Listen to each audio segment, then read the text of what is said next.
The conflict of motivation and inspiration is hugely prevalent.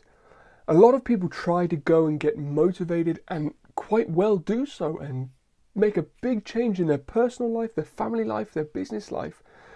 And it's brilliant, but it never seems to last. I mean, how many times have you decided to do something differently for yourself, as a family, in your business or the service place that you work, and you found out that it's only lasted so long before that motivation has been lost? And there is a big conflict, I believe, between motivation and inspiration.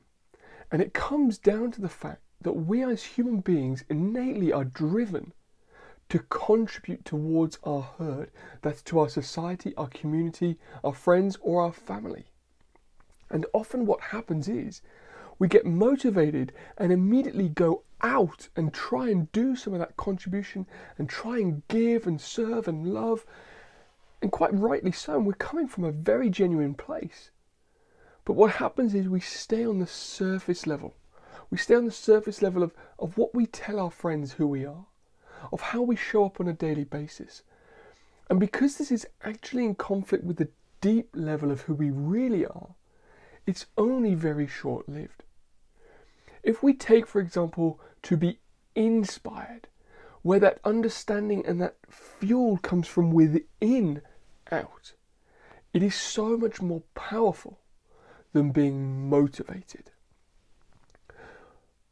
We all have, as human beings, innately a drive to contribute, inspire, and act in accordance with our herd, to make a difference, to create a legacy, whether it's turning up and serving with your family, whether it's being part of a small niche group at work, whether you're part of an emergency service and you're having to rely on your colleagues, or whether it's your business providing a service to somebody else. We all crave that contribution to be liked, admired, and in service of others.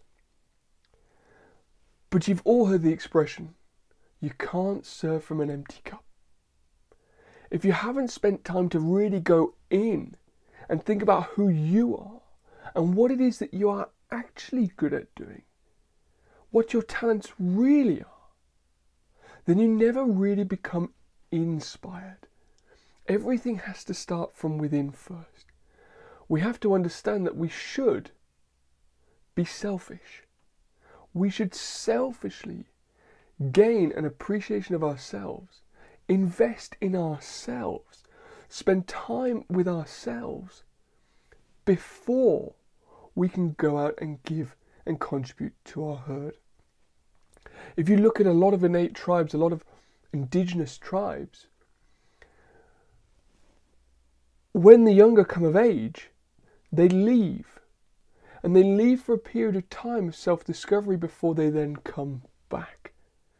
They figured out what their gift and their talent is to give and contribute to their community before they jump straight headfirst into it.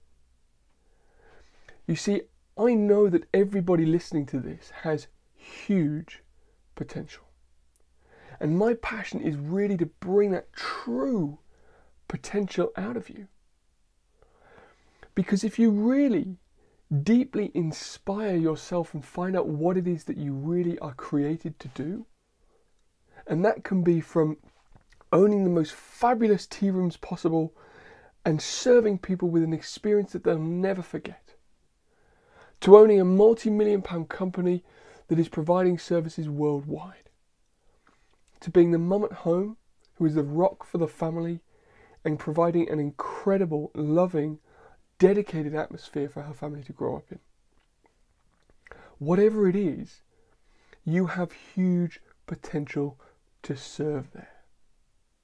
But we must find time to figure out who we really are and what service it is that we can bring. More often in this world than not, we are getting motivated by external factors. What we see on social media, what we see in the news, and what we read in the tabloids. We think that these people have an amazing, inspired, and fabulous life. And we want to be just like them. So we get motivated to do the same thing. When this person is a completely different representation of the physical form of a human being than we are. We've been told maybe you shouldn't do that. This is how you ought to act. This is how we think. This is how we show up as a family. You don't need to go and do that because no one's ever done that before. Or why don't you just stay down the straight and narrow? And all of these little thoughts that we've been told and conditioned over the years end up building up who we really are. But if you think back to when those things started to happen, to when you were a child, you were inspired. You could go out in the street and pretend to be a knight. And you could ride around the streets on a broomstick, knowing that you're conquering and taking over the world. You were inspired and you had the vision and you had the drive to do it. But when you try and do something creative nowadays, we're looked at a little bit funny and thought, well, maybe that's a little bit of a silly thing to do. Now, I'm not saying you're going to make a living out of riding on a broomstick around the streets. But if you actually stopped and thought, you know, what are my real talents? What do I do when I'm bored? What do I do for pleasure when I'm with myself? What am I good at contributing to? And you may be in a job where you are typing and you're very good at it. However, where your real talents lie are in speaking.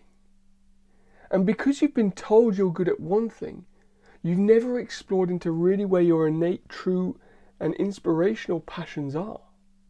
You've been motivated to climb this ladder of success within your company, doing something that you're good at, but never being inspired to do something that you're truly gifted at. So the next time you see something and you think, that is so motivating, I want to try and do that, what I suggest we do is we get away from it all. Step into somewhere where there is no distraction. Into the wilderness, into the woods, into the parks, and just be quiet. And think about what really comes to you and touches you deeply. What drives you and inspires you to really go for something. And then commit to doing it. Because it's your choice. It's your life. You're the only person who can bring your gift to the world. You look at a graveyard, and as Les Brown says, it's a yard full of dreams. Dreams that were never fulfilled. And we don't have to take this to think that we're going to be the next person who takes over the world. But why not just bring your gift to your community? Why not show up as you to your family?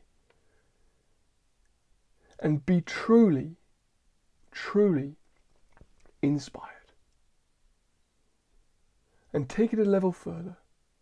The people that you work with and interact with on a daily basis, whether you are in law enforcement, whether you are a teacher, whether you are a parent, or whether you're a cashier. See the person for who they really are.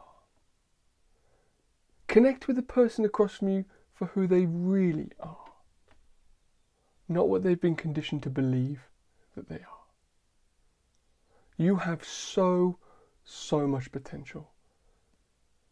And it is my mission to really bring that out in everybody. To achieve whatever it is that you want to achieve in life. From a truly inspired perspective.